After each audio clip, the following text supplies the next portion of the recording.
You are what you deny, the truth about shadow work. Meeting the shadow. You say you're a good person. You're kind. You're patient. You're reasonable.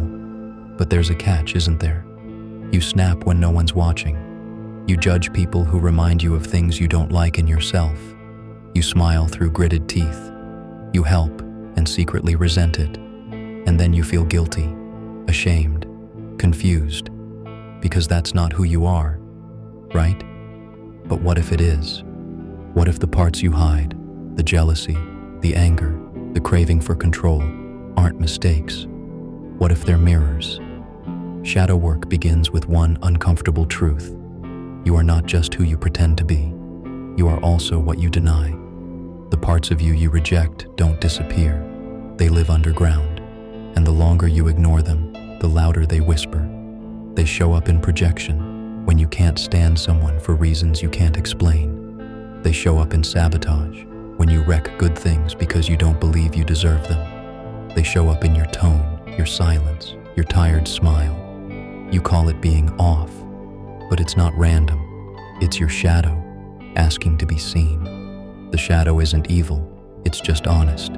It's everything you were told not to be.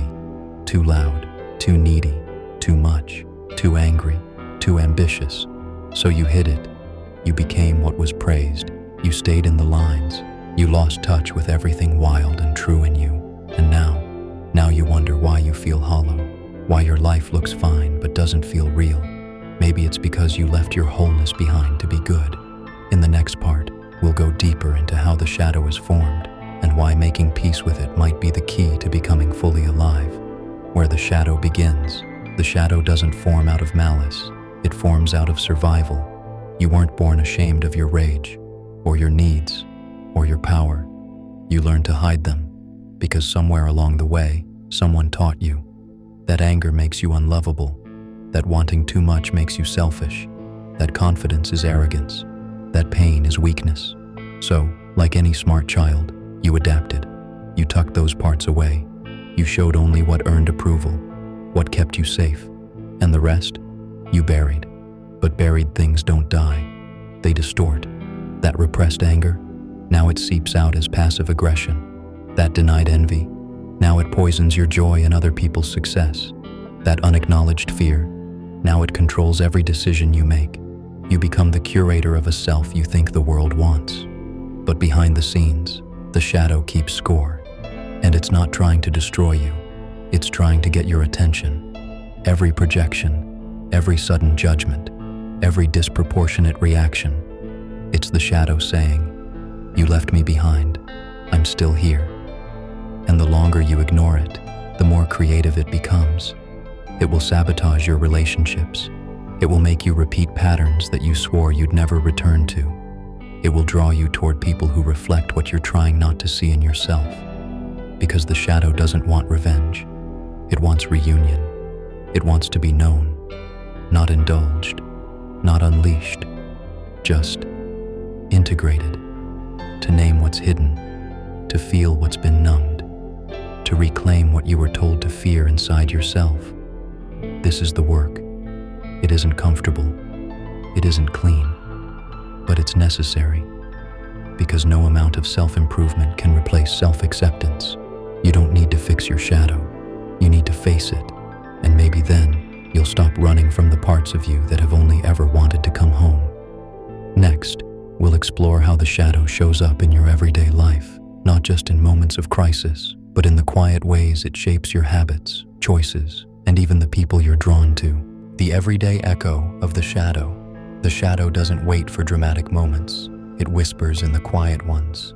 When you say, "I'm fine," instead of, "I'm hurt." When you ghost someone instead of saying you feel rejected. When you laugh at what offends you, just to keep the peace. That's the shadow. It shows up in your habits, in your distractions, in the way you always choose people who won't choose you, in the way you work yourself to exhaustion, because rest feels like laziness. You think you're making choices, but often it's the shadow choosing for you. It chooses who you date, who you fear, who you secretly envy. It chooses how you handle conflict, whether you speak up or shut down, whether you chase people who ignore you, or run from those who truly see you. And it's not random, it's ritual. Every pattern you repeat is a prayer to something unresolved inside you. You're not broken, you're echoing, repeating what's unhealed, reenacting what was once safe, even if it hurts now. This is where shadow work begins to feel personal. You stop blaming others. You stop moralizing your reactions. You start listening. Why do I hate this person? Why do I always apologize first? Why do I feel safest when I'm needed, but empty when I'm loved? These aren't questions to fix you. They're invitations to meet you, the real you, the whole you, not the version who performs wholeness, but the one who limps toward it with truth in her hands. Because the shadow isn't your enemy, it's your twin, exiled, still carrying pieces of your fire. In the next part, we'll walk into that exile and talk about how to begin making space for the parts of you you've never dared to welcome home. Making space for what was banished. You've spent years avoiding your own depths, calling your chaos too much, calling your wounds drama, calling your truth selfish. But what if the parts you've exiled are sacred, not perfect, but necessary? Your rage is where your boundaries were born. Your grief is where your love still lives. Your jealousy is a compass pointing to what you've denied yourself. And instead of being punished for these feelings, maybe it's time they were witnessed. Shadow work isn't about indulging your worst instincts. It's about listening to the ones you silenced too soon. To hear the you that screamed no before you learned to whisper, "It's fine." To hold the you that never felt safe saying, "I want more." You make space, not to fix, not to purge, but to understand. The parts you deny don't just disappear.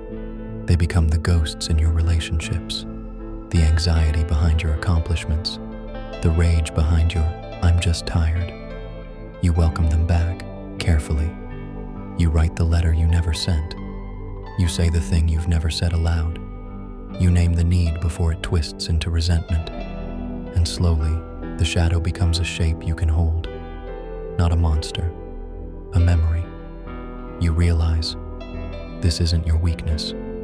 It's your unclaimed strength. And the more space you give it, the more grounded you become. You don't explode anymore because you've expressed.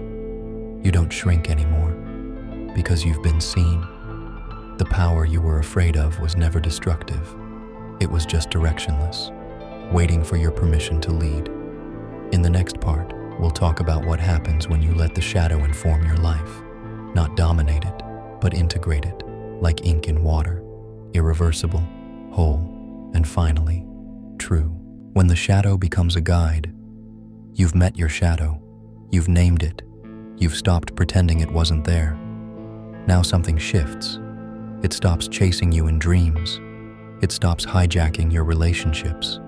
It stops whispering through anxiety, not because it's gone, but because it's finally been heard. And now it can speak differently.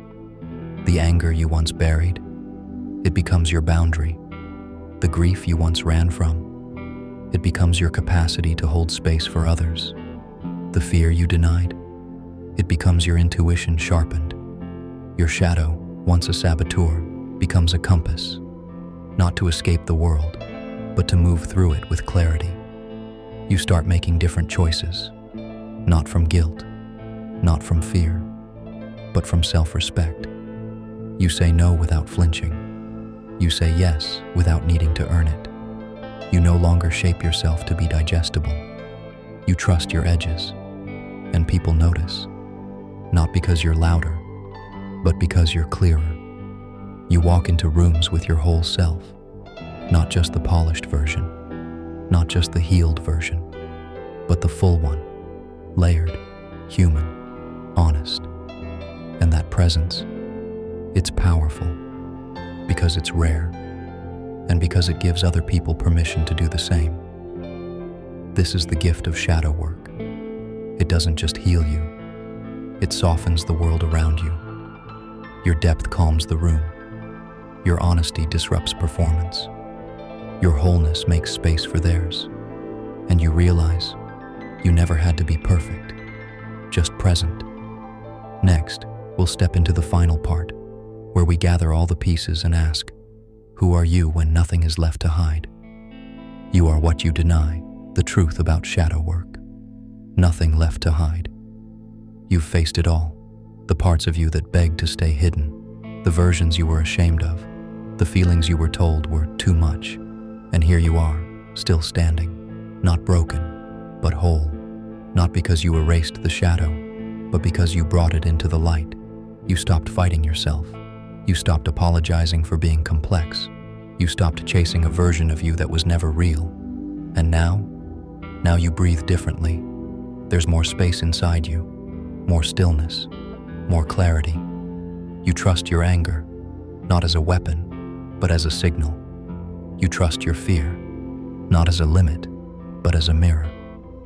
You trust your joy, not as a reward, but as a birthright. You're no longer performing. You're participating in your own life, in your own truth, with your full self in the room. And yes, some people might fall away. They were attached to the mask, not the you underneath. Let them go. What you gain is far greater.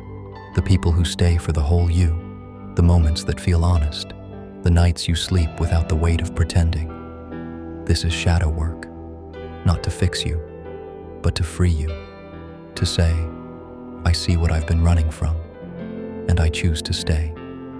You are no longer ruled by what you deny. You're defined by what you embrace. And in that embrace, you become something fierce, something calm, something beautifully human.